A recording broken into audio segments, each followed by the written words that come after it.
లోకంలో చూడండి అన్యజనులైన వారు వారానికి ఒక్క రోజైనా సరే వెళ్ళిపోయి వాళ్ళు నమ్ముకున్న ఆ గుళ్ళలోకి వెళ్ళి ఆ కాసేపు అక్కడ కూర్చొని బా ఎంత ప్రశాంతంగా ఉందో ఇక్కడ అని వారు కాసేపు సేద తీరి తమ కష్టం అంతా వారు నమ్ముకున్న దేవతకో దేవుడికో చెప్పుకొని వాళ్ళ మనసు నెమ్మదిపరుచుకొని కుటుంబాలతో సహా వచ్చి అక్కడ కూర్చొని వెళ్ళిపోతా ఉంటారు. ఎందుకు? వాళ్ళకేం పని పాడదు. ఇక వాళ్ళు ఏంటంటే దైవాత్మ నడిచినట్లుగా మేము దేవుడితో ఉండాలి, దేవుడితో మాట్లాడుకోవాలి, అదే రాయి రప్పకు మొక్కినా సరే వాళ్ళు వింటాడు మా ప్రార్థన.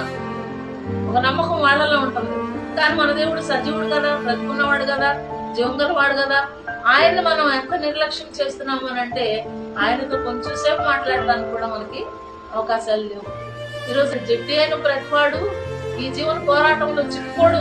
తన దండులో చేర్చుకున్న వారిని సంతోష పెట్టడానికే చిక్కుకుంటాడు తప్ప వేరే విషయాలకి చిక్కుకోడు అన్నాడు పౌలు గారు. జడ్డి అయిన వాడు అంటే బలవంతుడైన వాడు, బలంగా ప్రార్థన చేయగలిగిన వాడు, బలంగా ఉపవాసాలు చేయగలిగిన వాడు, బలంగా దేవునితో మాట్లాడగలిగిన వాడు. దేవుడు మనకి వరాలు ఇచ్చాడు, చక్కగా పాట పాడగలిగిన వాళ్ళం, ఎవరికైనా హెచ్చరికలు చేయాలంటే చేయగలిగిన వాళ్ళం. మనకంతటి జ్ఞానాన్ని దేవుడు ఇస్తే ఈ రోజున మనం ఏం చేస్తున్నాం? నిలువెచ్చని స్థితిలోకి వెళ్ళిపోతున్నాం. ఆత్మీయ జీవితాన్ని క్రమపరచుకోవాలా. లోక ఆశల చేత అక్కడ ఏమన్నాడు? శరీరానుసారమైన మనసు దేవునికి విరోధంగా ఉంది. అది దేవుని మాట వినదో. శరీరానుసారమైన మనసు వస్తే ఇక దేవుని ఆజ్ఞలన్నీ పక్కకు పెట్టేసేస్తా ఉన్నాం. ఏం కాదులే, శరీరానికి మనం సుఖం ఇవ్వాలి, శరీరానికి సంతోష పెట్టాలి, ఇలాగ అనుకుంటూ ఉంటారు. మనకున్న చేతికున్న 5 ఏళ్ళు 5 రకాల ఆలోచనలు మా నాన్నగారు చెప్తా ఉండేవారు. ఒకటేమో తిన్నామంటారంట, ఒకటేమో తాగుదాం ఉంటుందంట, ఒకటేమో పడుకుందాం ఉంటుందంట, ఒకటేమో సంతోషిద్దాం అంటదంట, ఇంకొకటేమో ఆనందిద్దాం, ఎంజాయ్ చేద్దాం. ఈ 5 కూడా చెడ్డ గుణాలు. శరీరానుసారమైన మనసు దేవునికి విరోధమైనది.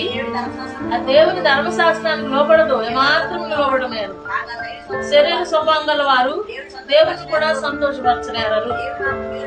దేవుని ఆత్మ మీలో నివసించినలా మీరు ఆత్మ స్వభావం గల వారే గాని శరీర స్వభావం గల వారు కాదు.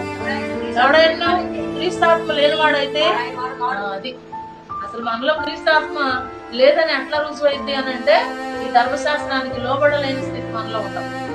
ధర్మశాస్త్ర విధులకు లోబడలేం, ఆజ్ఞలకు లోబడలేం, దాకా చెప్పించుకుంటాం దేవునితో. అదే శరీరానుసారమైన మనసు.